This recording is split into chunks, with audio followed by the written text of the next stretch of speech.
Boa noite, amada igreja. Pastor Renan me convidou para pregar hoje à noite sobre esse tema missões. E como a igreja está tratando o tema, o livro, o Evangelho de Lucas, eu pensei nada melhor do que nós estudarmos no Evangelho de Lucas o que o evangelista Lucas diz sobre missões. E ele fala muito.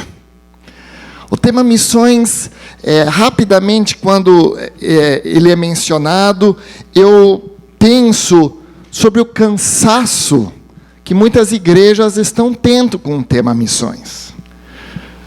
A gente viaja Brasil acima, abaixo, e muitas vezes a gente percebe que a igreja já cansou desse tema. Por que ficar fazendo culto missionário? Por sinal, Levi, quando entramos, o Matias logo percebeu que algo diferente estava acontecendo.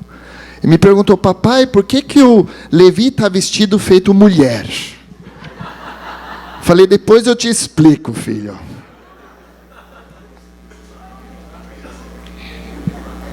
Cansaço com o tema missões. Ou também outro assunto que eu me lembro quando falamos sobre missões é a diminuição de vocacionados.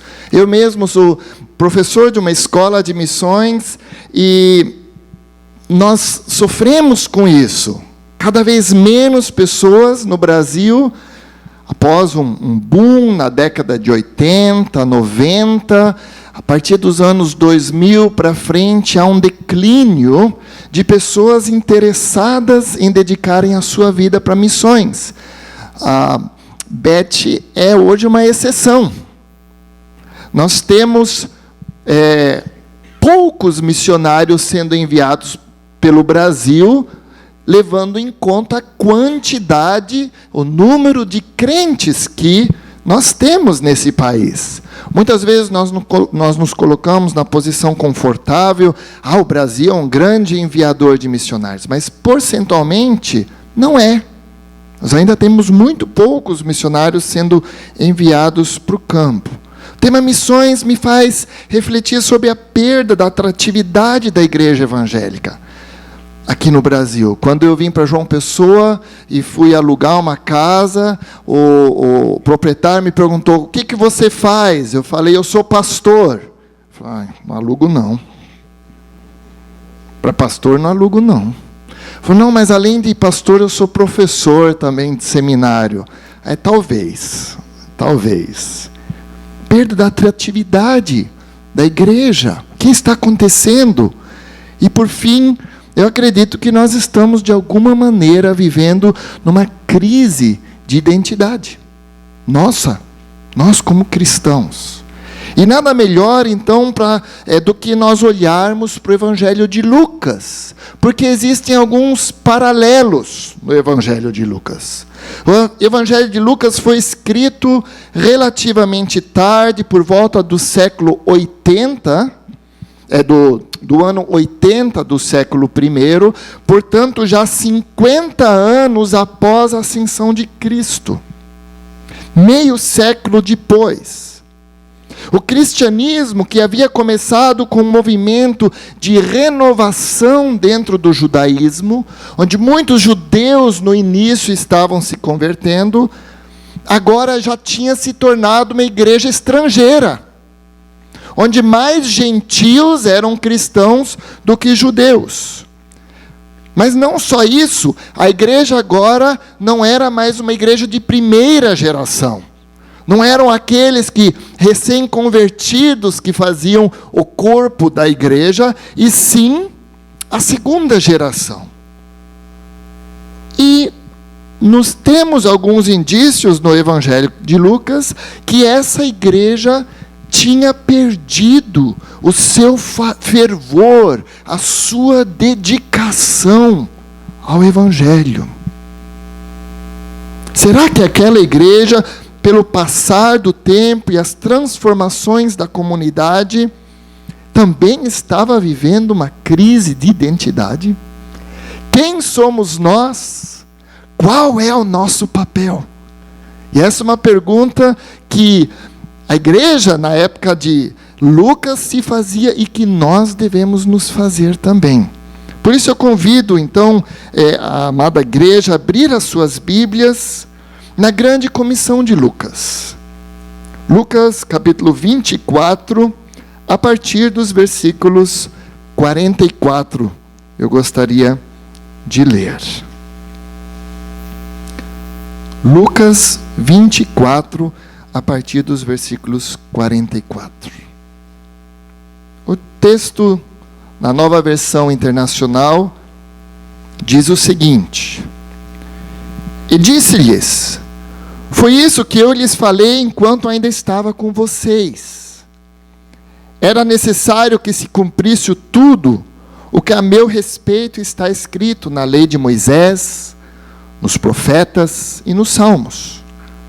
Então lhes abriu o entendimento para que pudessem compreender as Escrituras. E lhes disse: Está escrito que o Cristo haveria de sofrer e ressuscitar dos mortos no terceiro dia, e que em seu nome seria pregado arrependimento, para perdão de pecados a todas as nações, começando por Jerusalém. Vocês são testemunhas destas coisas.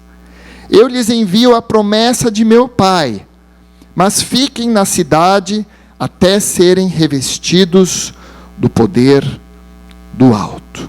Querido Deus e Pai, queremos ouvir e compreender a Tua palavra.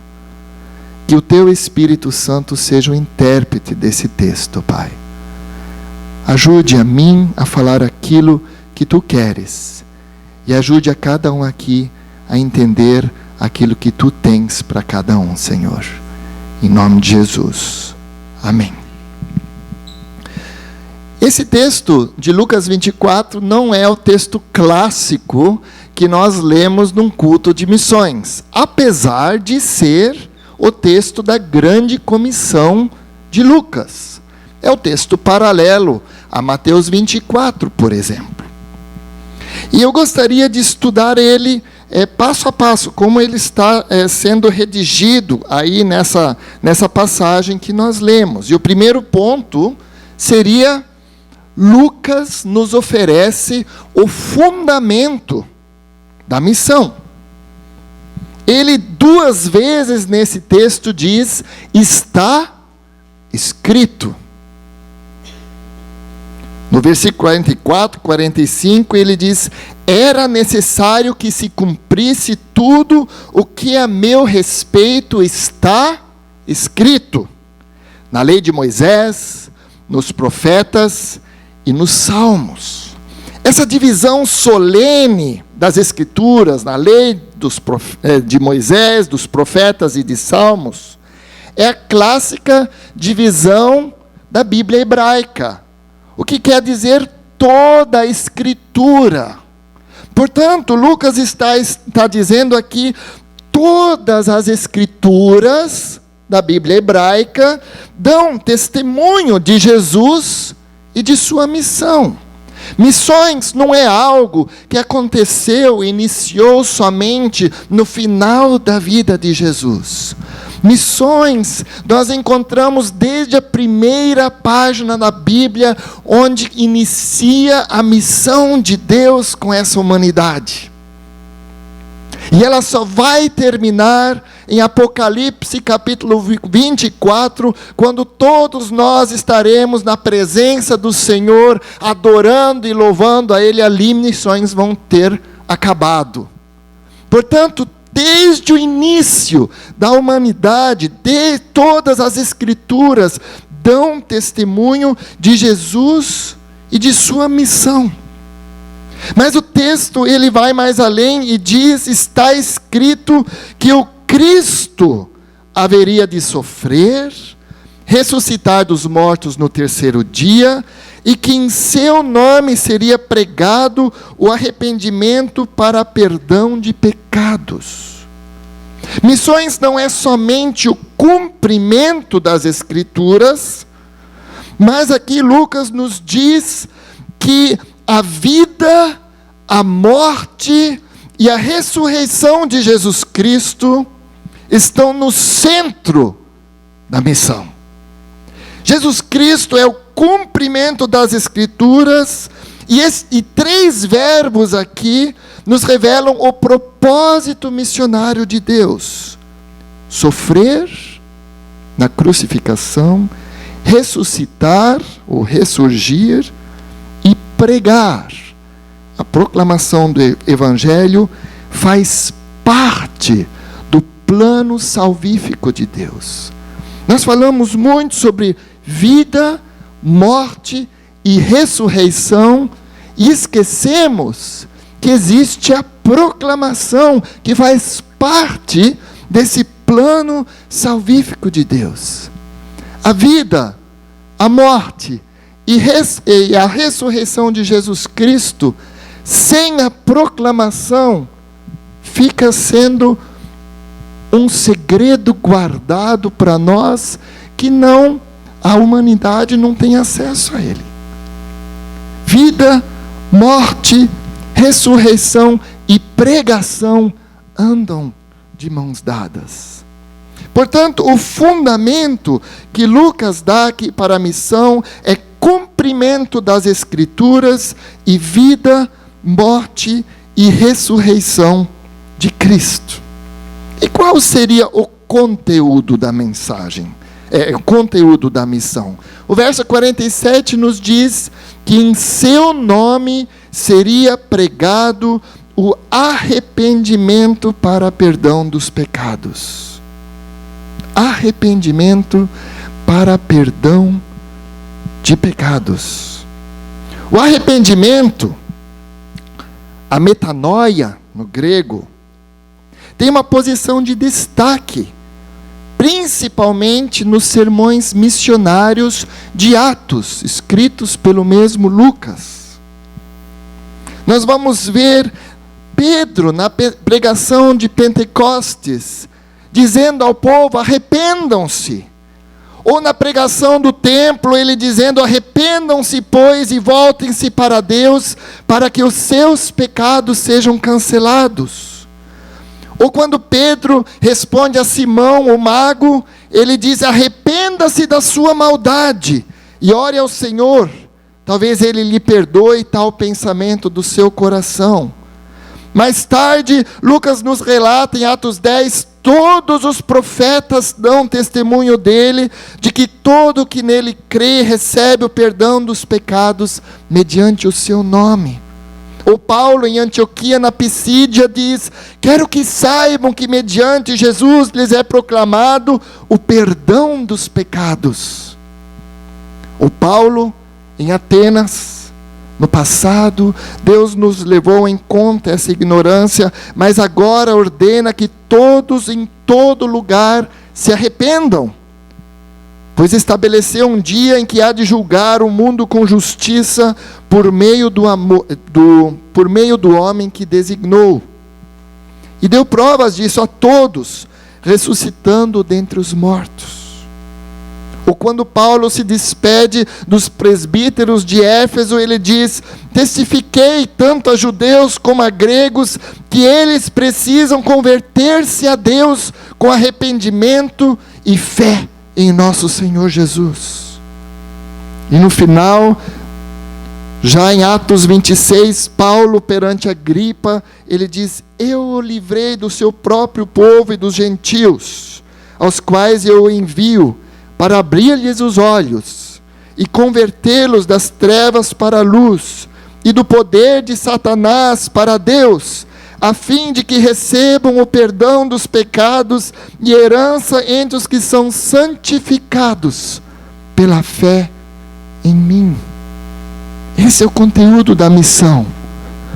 A pregação do arrependimento para perdão de pecados, que deve acontecer em nome de Jesus, como diz esse mesmo versículo. Que em seu nome seria pregado arrependimento para perdão de pecados. Isso aqui liga o arrependimento e perdão com o que Jesus é e com o que Jesus fez. Por isso que a Beth está traduzindo as histórias de Jesus àquele povo, para que eles entendam qual que foi o papel de Jesus possibilitando o arrependimento do perdão de pecados. A salvação, portanto, é essencialmente vinculada à pessoa de Jesus. Lucas é o único evangelista que diz 3 vezes que Jesus é Salvador. Ele diz isso em Lucas 2, hoje na cidade de Davi lhes nasceu o Salvador, que é Cristo o Senhor. Em Atos 5 ele nos diz, Deus o exaltou, colocando-o à sua direita como príncipe e Salvador, para dar a Israel arrependimento e perdão dos pecados. E Atos 13 ele diz, da descendência desse homem, Deus trouxe a Israel o Salvador, Jesus. O Evangelho de Lucas é um cântico de louvor à graça de Deus, derramada sobre nós, pecadores. A iniciativa da salvação sempre é de Deus, do início ao fim. E essa graça de Deus se manifesta de formas que muitas vezes não fazem sentido à mente e ao coração humano. O filho pródigo torna-se recebedor de uma bondade imerecida. Ou a salvação vem a um chefe de cobradores de impostos.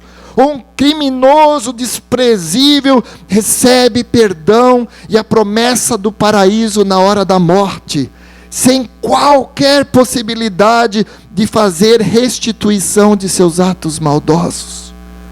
Ou mesmo os crucificadores de Jesus ouvem-no rogar perdão por aquilo que estão fazendo a Ele. Essa iniciativa da salvação e essa graça de Deus que se manifesta na pessoa de Jesus Cristo é um tesouro que te alcançou. Esse é o conteúdo essencial da missão. Mas é interessante que o texto que estamos estudando, ele nos fala da abrangência da missão. Versículo 47 diz, e que em seu nome seria pregado o arrependimento para perdão de pecados, só para a igreja presbiteriana, bairro dos Estados de João Pessoa. Lá está escrito, a todas as nações. E a palavra, no grego que aparece, não é nação política da maneira como nós entendemos, Brasil, Paraguai, Guiné-Bissau. E sim, lá está escrito a palavra etnos, de onde nós temos a palavra brasileira etnia. Portanto, a tradução melhor seria que esse evangelho seria pregado a todas as etnias sobre a face terrestre.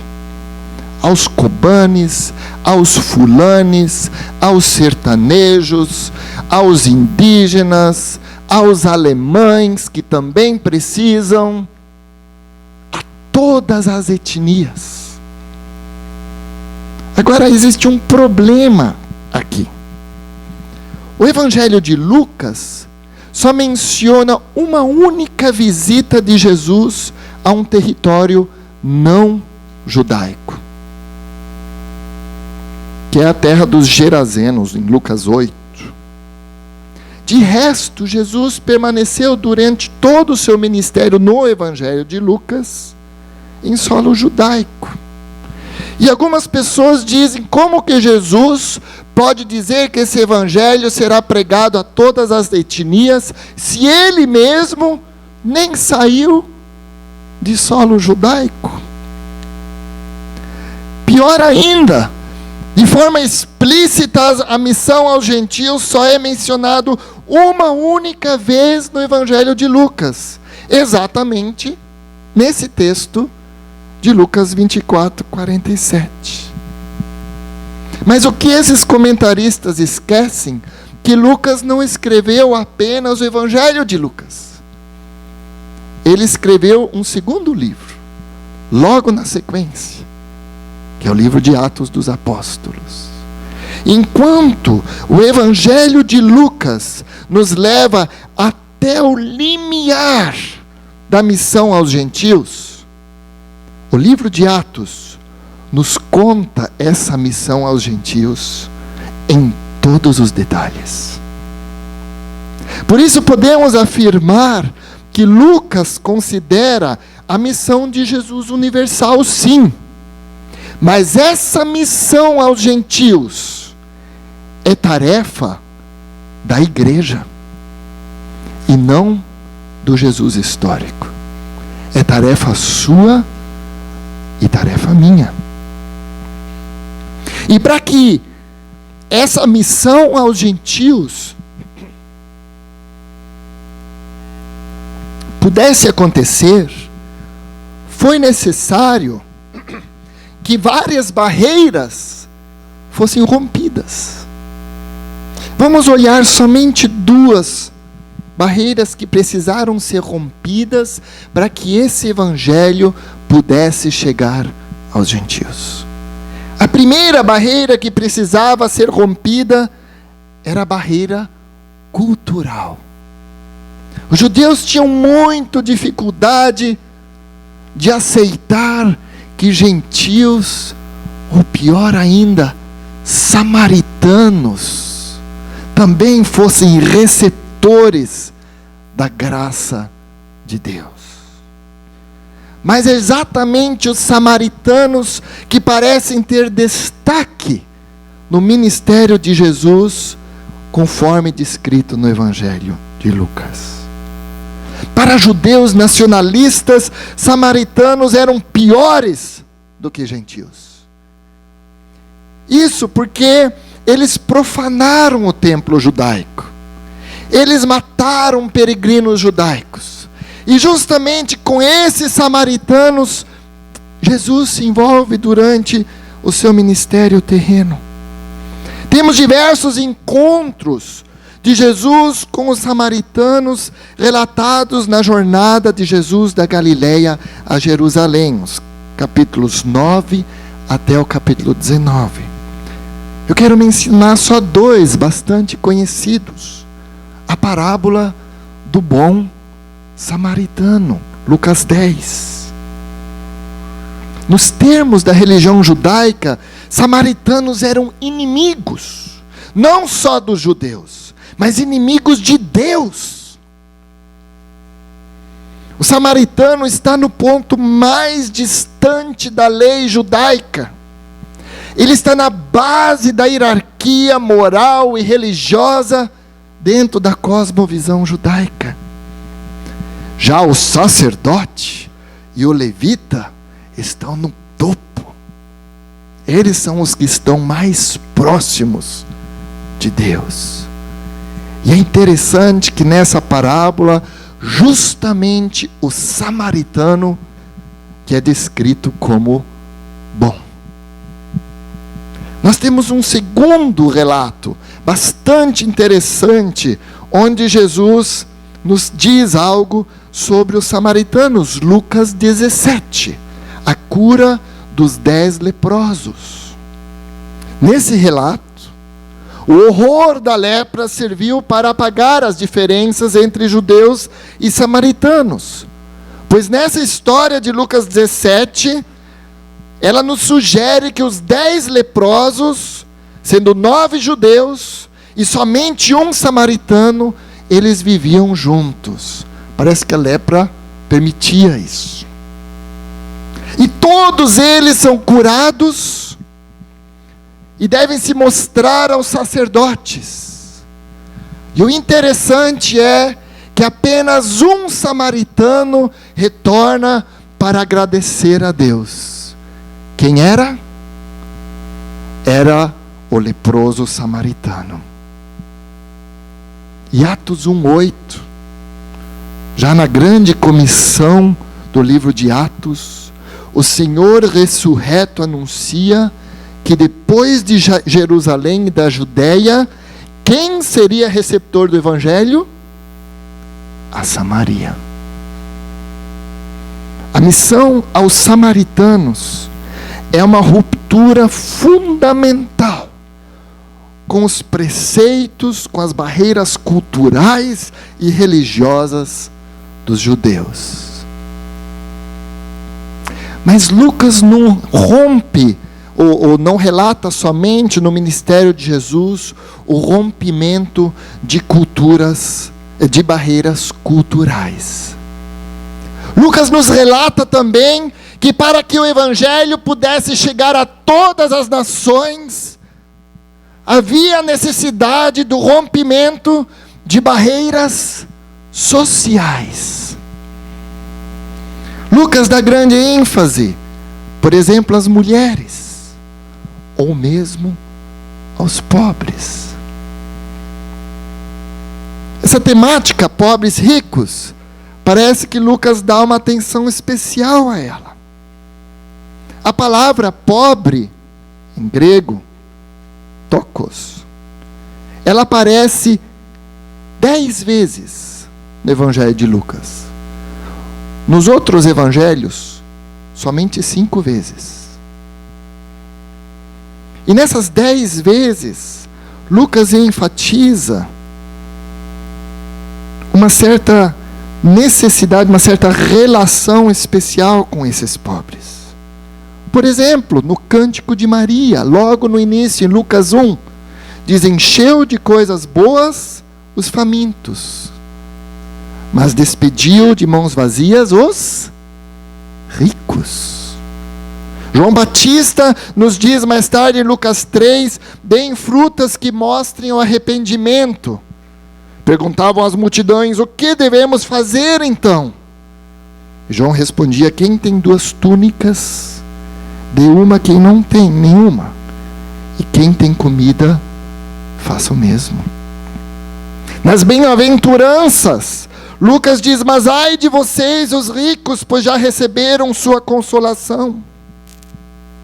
Na parábola do rico insensato, está escrito, Lucas 12, Deus lhe disse, insensato, esta mesma noite a sua vida lhe será exigido. Então quem ficará com o que você preparou? Assim acontece com quem guarda para si riquezas, mas não é rico para com Deus. E nós temos a história do rico e do Lázaro, onde está escrito, havia um homem rico, que se vestia de púrpura e de linho fino, e vivia no luxo todos os dias. Diante de seu portão fora deixado um mendigo chamado Lázaro, coberto de chagas. Este ansiava comer o que caía da mesa do rico.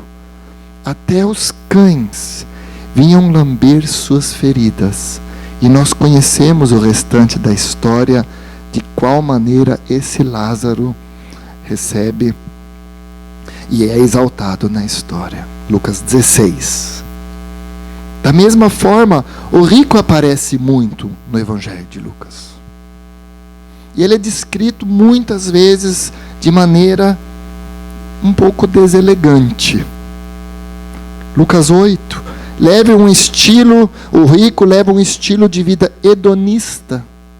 Ele é sufocado pelas suas preocupações, pelas riquezas e pelos prazeres dessa vida. O Lucas 12 diz que o rico se volta para as coisas deste mundo e por isso não é rico para com Deus. O Lucas 16 diz que eles são escravos e adoradores de Mamon, amantes do dinheiro. O Lucas 18 diz que eles creem que são justos e desprezam os outros. É até difícil para mim pregar sobre isso, porque no conceito lucânico eu também sou considerado rico e não pobre. Graças a Deus que existem alguns exemplos positivos de pessoas com recursos também. Lucas nos relata a história de Zaqueu, o publicano, rico, corrupto, mas que optou por um estilo de vida ressarcindo pessoas que ele explorou. E até mesmo Barnabé, em Atos 4, é descrito como alguém que tinha posses e vende um campo que possuía e traz o dinheiro e o coloca aos pés dos apóstolos. A grande pergunta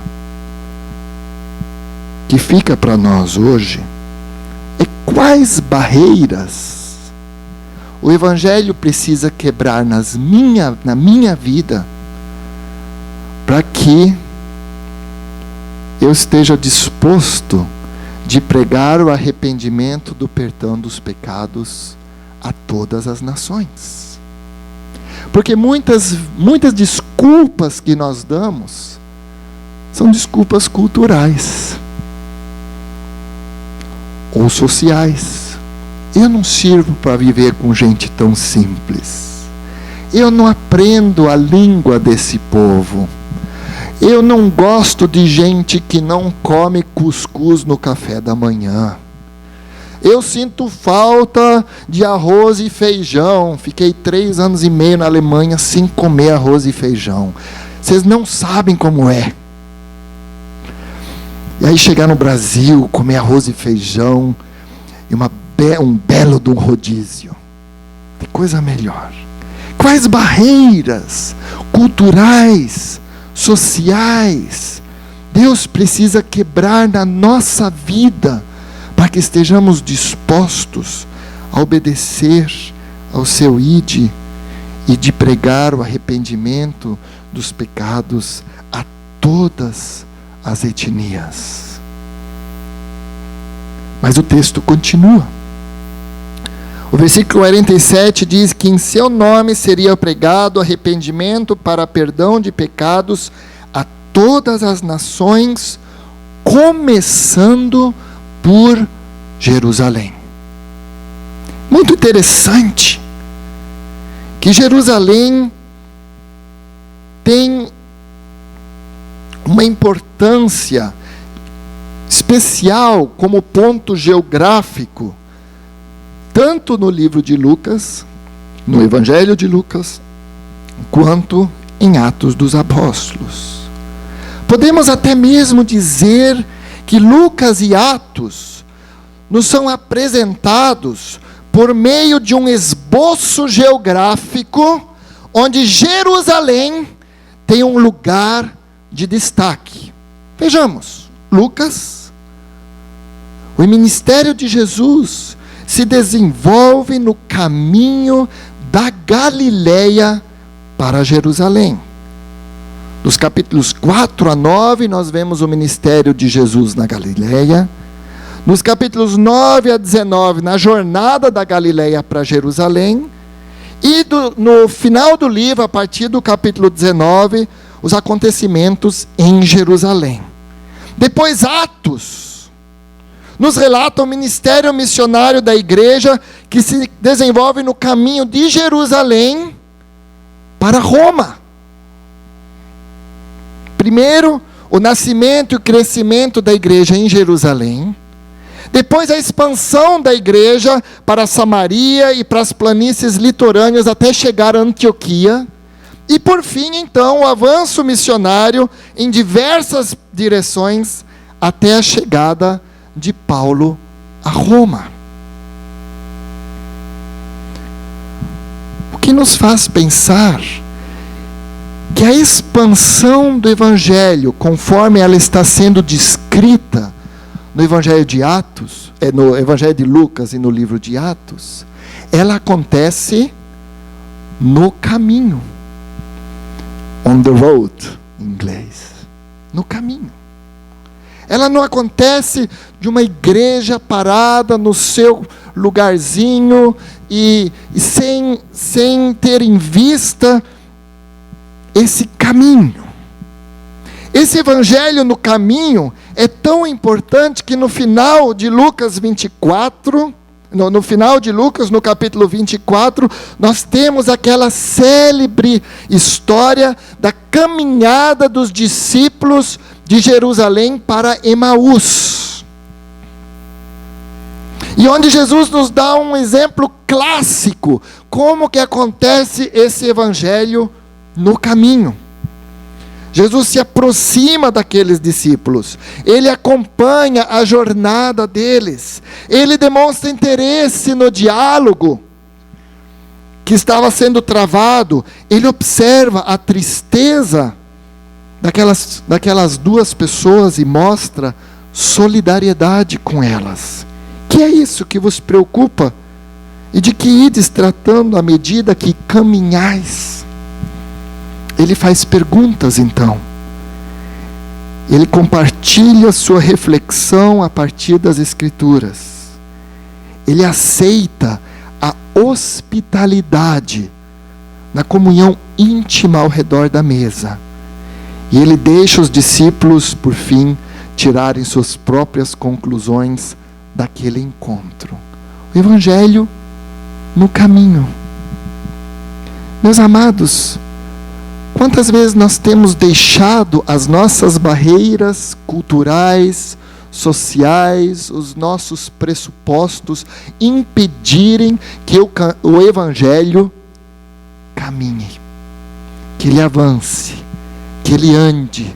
Nós temos prendido ele dentro das quatro paredes das nossas igrejas. Sendo que Jesus nos deu o exemplo da caminhada, da andada, rumo às pessoas, ao encontro delas. Isso é tão forte no Evangelho de Lucas, que o Evangelho não acontece somente na caminhada, mas um lugar central do Evangelho não é o templo, não é a igreja, mas o lugar central no Evangelho de Lucas para a expansão do Evangelho, sabe qual é? É a casa. É a casa. Para Lucas, lares e casas e seus integrantes são muito importantes para a proclamação, a recepção e a vivência do Evangelho. Para Lucas é tão importante a casa, que no grego oikos essa palavra aparece 115 vezes em todo o Novo Testamento. E somente em Lucas aparece 34 vezes. Em Atos, mais 25 vezes. Dá, portanto, 59 de 115 vezes a palavra casa aparece somente nos livros escritos por Lucas.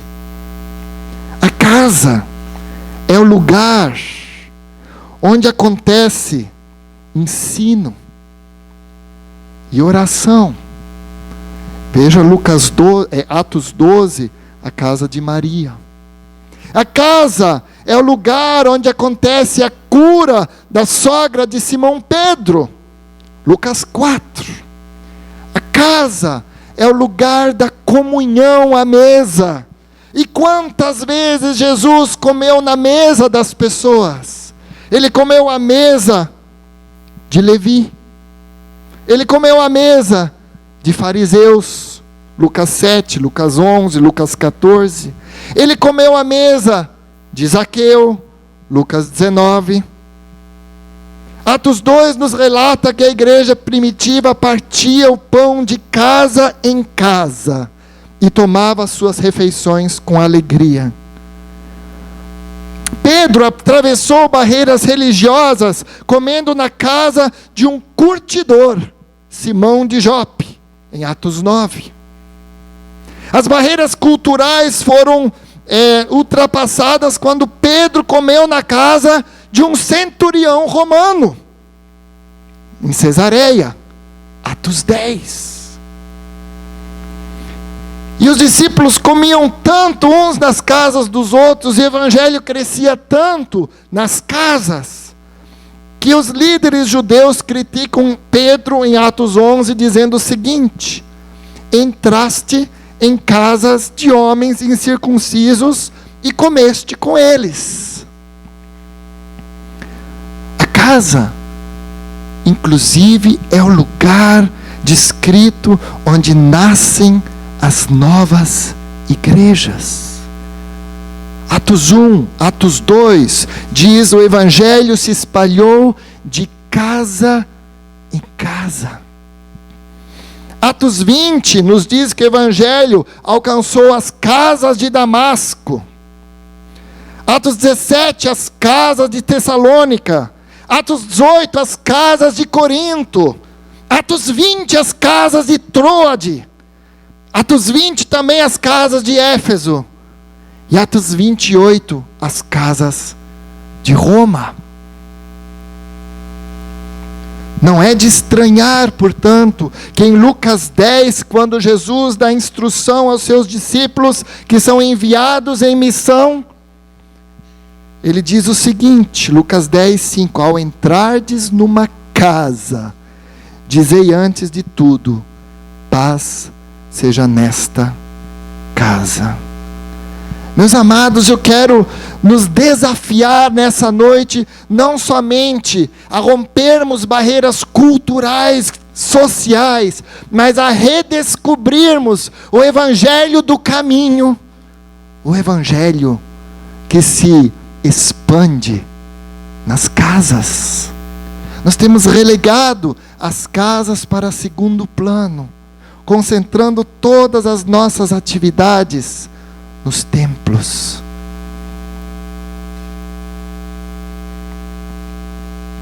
Qual o papel da minha casa no cumprimento da missão?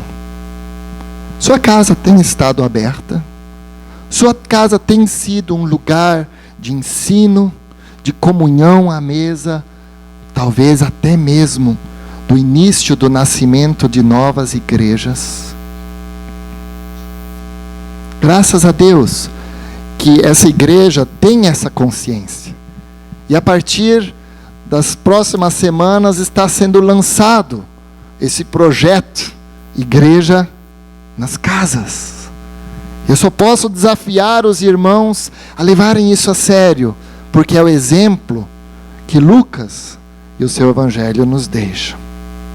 Para finalizar, qual é o motor da missão descrito em Lucas? O versículo 48 diz: vocês são testemunhas destas coisas. Eu lhes envio a promessa de meu Pai, mas fiquem na cidade até serem revestidos do poder do alto. Podemos pensar que o motor de missões, aquilo que faz missões acontecer, são as testemunhas. Uma primeira leitura desse versículo, até poderíamos tirar essa conclusão. Vocês são testemunhas destas coisas.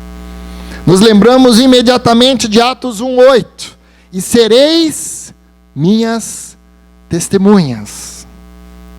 Testemunhas são aquelas que presenciam e proclamam algo que viram e fazem isso sem distorção e com autenticidade. Em Lucas, parece que já há uma extensão do conceito jurídico de testemunha, que se resumia anteriormente somente a testemunhas oculares. E outras pessoas que não viram e presenciaram pessoalmente a Jesus, já são denominadas testemunhas, principalmente no livro de Atos. Estevão, é dito no capítulo 22 de Atos, que ele era testemunha. Atos não viveu, não viu Jesus. E mesmo Paulo, que apesar de ter visto aquela visão de Jesus, mas não presenciou fisicamente, não conviveu com Jesus, é dito em Atos 22 e 26 também, que ele era testemunha. Agora, meus amados, as testemunhas normalmente não são chamadas para realizar nada. Não é verdade? Testemunhas são chamadas somente para apontar para o que Deus fez e está fazendo. Para dar testemunho daquilo que viram e ouviram. Não é a testemunha que cura, não é a testemunha que converte, não é a testemunha que faz a igreja nascer. Nós vamos ver que quem faz tudo isso é o poder do Espírito Santo. O nosso papel como testemunhas é apontar no caminho, na nossa casa, nos nossos encontros, aquilo que Deus fez e faz e continua fazendo na minha vida e na sua vida, de forma autêntica, de forma a não falarmos de distorções, e sim aquilo que vimos e ouvimos. Um missionário muito famoso, Roland Allen, já viveu há uns 130 anos atrás, por aí, ele diz o seguinte: essa é a forma da ordem nos escritos de Lucas. Ele não fala de homens que, sendo o que eram, esforçaram-se muito para obedecer às últimas ordens de um mestre amado. Não foi um fardo ser testemunha, não foi uma obrigação, como muitas vezes nós sentimos, eu tenho que ser testemunha. Ele diz, e sim de homens que, recebendo o Espírito, foram impelidos por esse Espírito a agir de acordo com a natureza dele, desse Espírito. O que Roland Allen está dizendo? Se o Espírito vive em mim, eu sou impelido a dar testemunho daquilo que Deus fez e faz e continua fazendo. Meus amados, o Espírito Santo é o personagem central da missão, tanto no livro de Atos quanto no Evangelho de Lucas. Não são as testemunhas.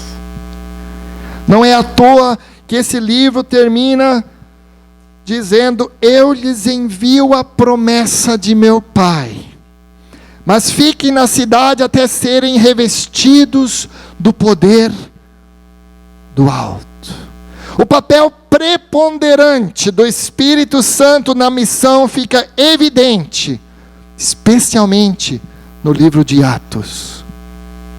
É o Espírito Santo quem vocaciona no livro de Atos os missionários Paulo e Silas. Em Atos 13, enquanto adoravam o Senhor e jejuavam, disse o Espírito Santo: separem-me Barnabé e Saulo para a obra a que os tenho chamado.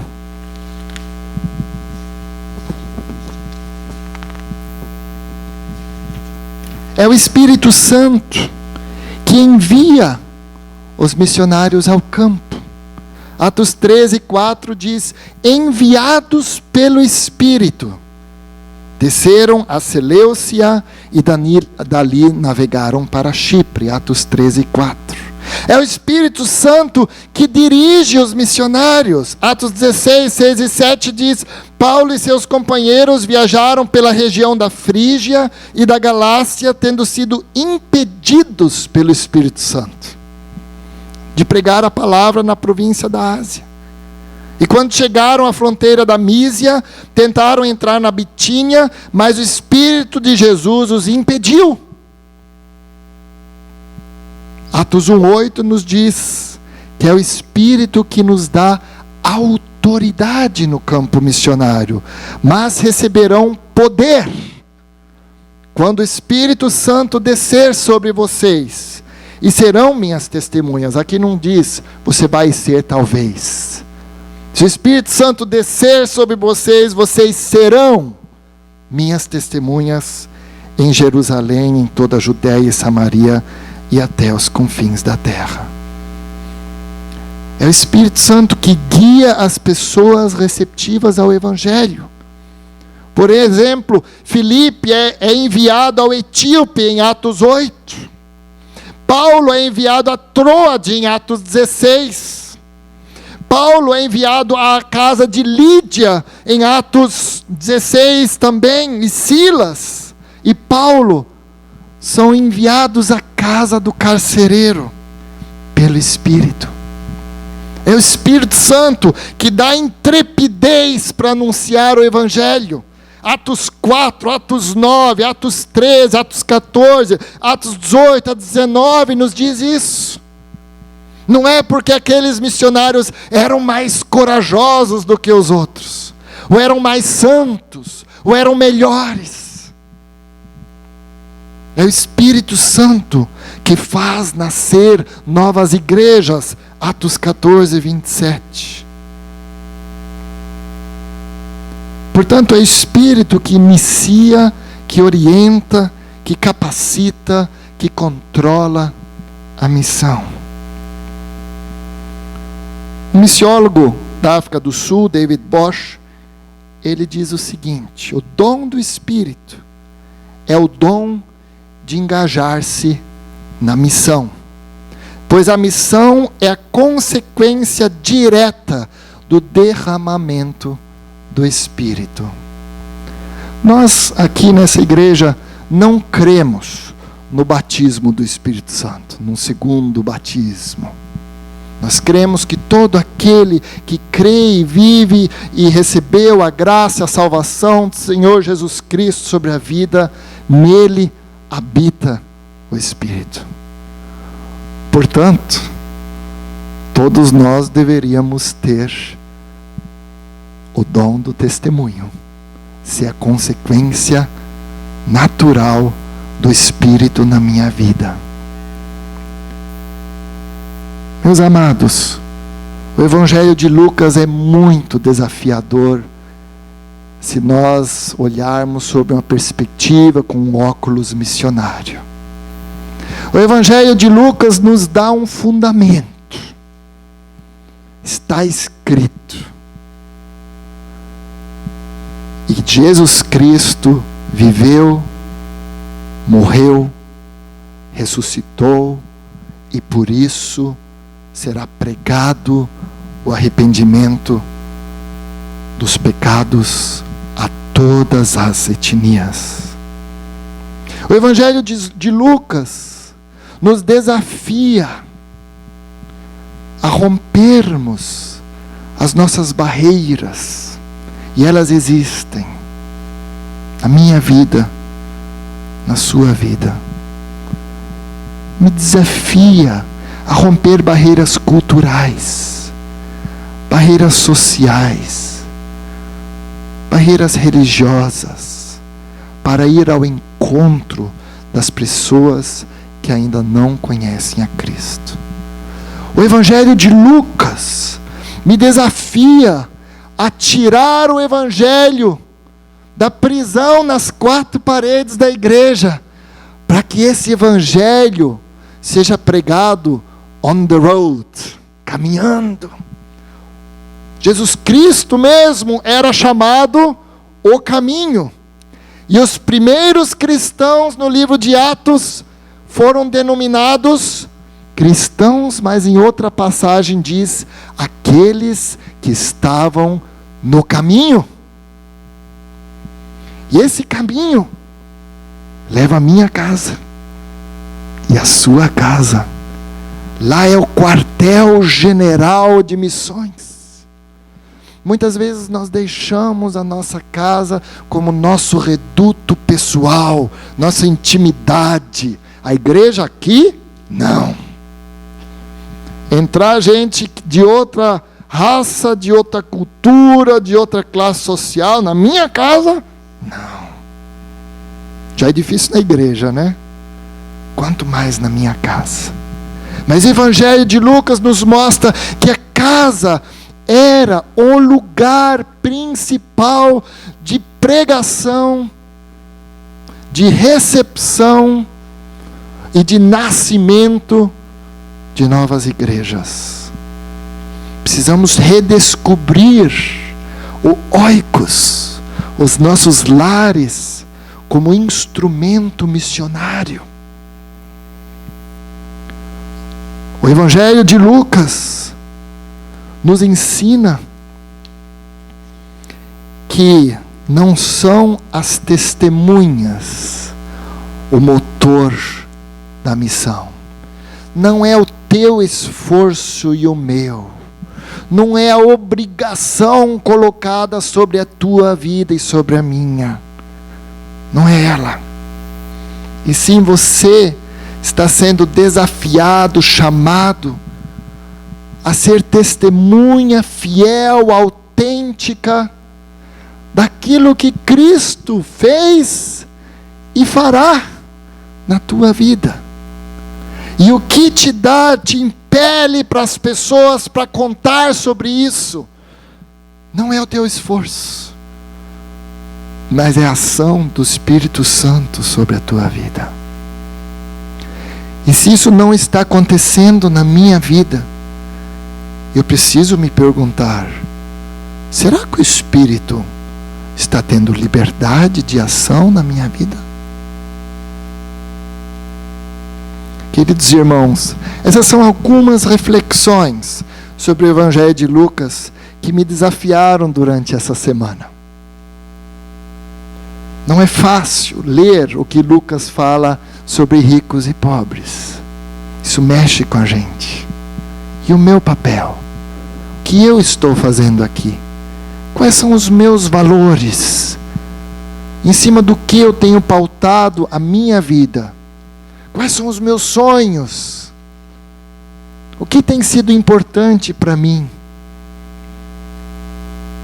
Eu quero convidá-los nessa noite a termos um momento de oração, onde nós nos entregamos nas mãos do Senhor e clamamos que o Espírito tenha liberdade de ação na sua vida e na minha vida.